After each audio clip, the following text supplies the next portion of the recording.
Not every student will find success from a textbook. As educators, we are well aware of this. That is why I'm proposing a makerspace for all students at Keet-Gushaheen Elementary. The makerspace would be in my classroom in room 23, and it would begin in the fall of 2016. What is a makerspace? A makerspace is a place where students can gather to create, invent, tinker, explore, and discover using a variety of tools and materials. That is how Diana Radina, a media specialist and teacher librarian from Stewart Middle Magnet School, defines it. Here's another video which further defines the makerspace.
What are the significant outcomes of a makerspace?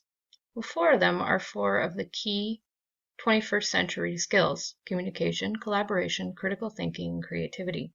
Communication is sharing thoughts, questions, ideas, and solutions. Collaboration is working together to reach a goal, putting talent, expertise, and smarts to work. Critical thinking is looking at problems in a new way, linking learning across subjects and disciplines. And creativity is trying new approaches to get things done, which equals innovation and invention. How does a makerspace align with the district vision and mission statement? How will we foster each child's maximum growth in academics, socio-emotional, and physical well-being? We can provide them with access to the opportunities through a well-thought-out makerspace in which they can exceed their own expectations to grow in ways that a traditional learning model could never allow.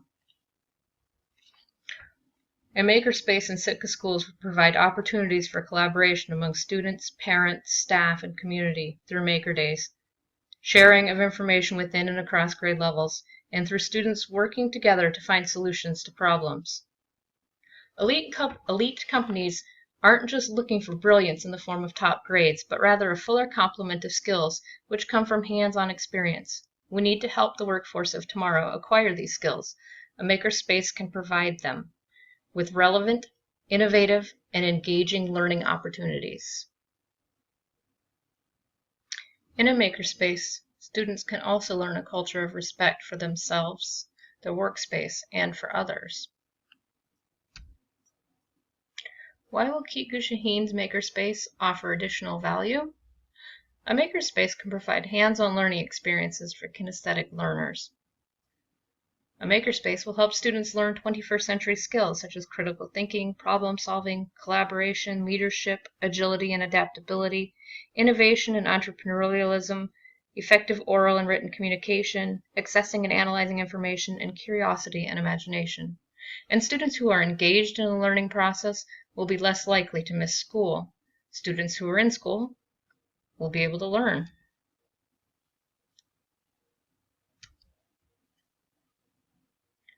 What will the makerspace look like? In my classroom, the makerspace will have 4 different areas. One will be the construction junction station. This will be a building center, a space to build, a place to prototype. Students can create something utilitarian or something whimsy. This will include things like Legos, drills, saws, cardboard, tape, pipe cleaners.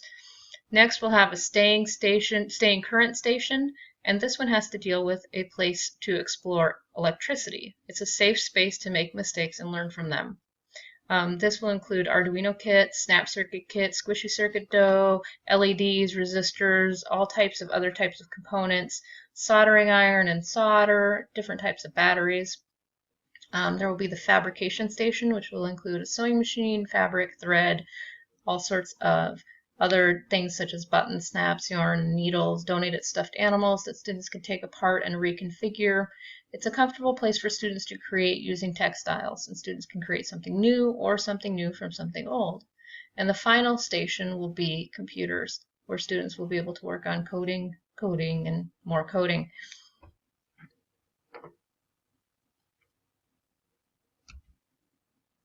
How will I be evaluating in the Makerspace? Well, for one, these will be 2nd through 5th grade students, and I want to make sure that I'm pretty consistent across my groupings. So I will use what's called the pixel experience. And what they do at the end of every day is the student picks a color about how they felt about their experience and fills in one square in the pixel chart. And at the end of the year, you can see how their experience was. You can monitor this on a monthly basis, a weekly basis, however you would like, every quarter, every trimester, and then see how their experience is going. If you notice a student who's having a super amazing time, maybe they need less focus than the ones who are having a just okay or a horrible time. Maybe those students need a little more redirecting. There will be a working wall with current projects, so other students can see what the students are doing, and the students who create these projects can see their work on display and experience that sense of completion, that sense of knowing that they have done something that they think they had thought they weren't able to do before. And then I would like to have a documentation through videos where the students will create videos, they will learn to edit them, and they will publish the videos and make them accessible on the Makerspace website so that everyone can share in these video creations.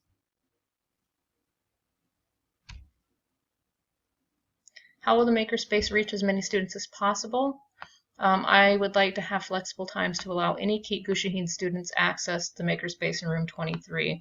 So depending on the need, either before the school day, after the school day, during lunch recess, and allowing access for other teachers to bring their classrooms into my class during my prep time.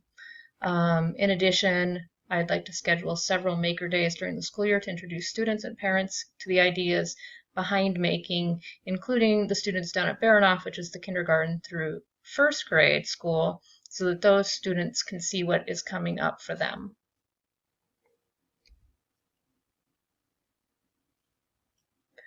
Where will the necessary funding come for the Makerspace?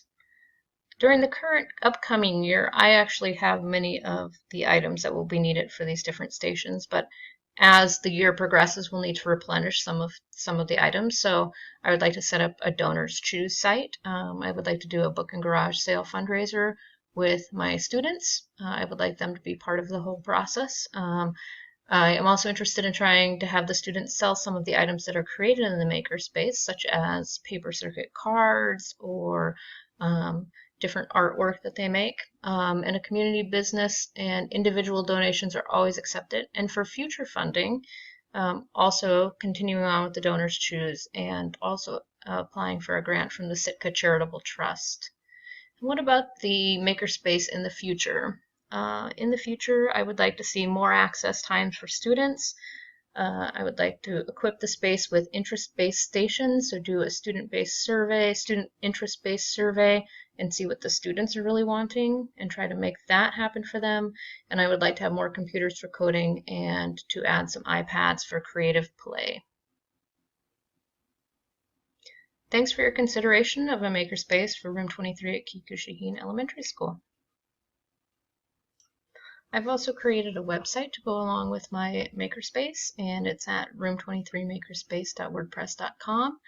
And it starts out with a home page, and there are several other pages that go along with it. The first one is a questions about the Makerspace, and we can see that has some questions for parents or students who are interested. What is a Makerspace? Who should participate in a Makerspace? And if they still need more convincing, what does the Makerspace actually do for students? And then my next page is a contact page, and that page has some information about when the Makerspace will be starting, although I have not specified a particular time quite yet. And it notes that if interest is high, other sessions will be scheduled. And so there's room for contact information down there. My final page is the informational blog postings, where I have put in some information from this particular class, the educational technology class, and I will continue to post information as I find it and feel like it's important to this space.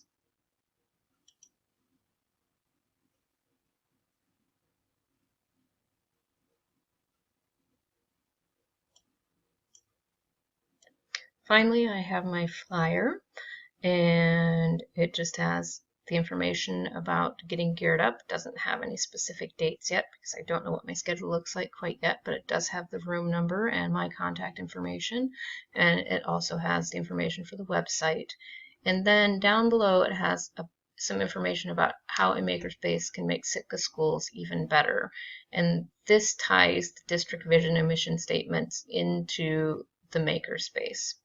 So it says Makerspace activities can further the vision and mission statements of the Sitka School District by providing enriching activities that help our children reach their potential and contribute to a global society. And then there's more information about active participation, and then there's a link to the Sitka School District down below. Thank you for listening to my presentation. I'm sorry I went over the 10 minutes. I hope everyone enjoys the beginning of their school year.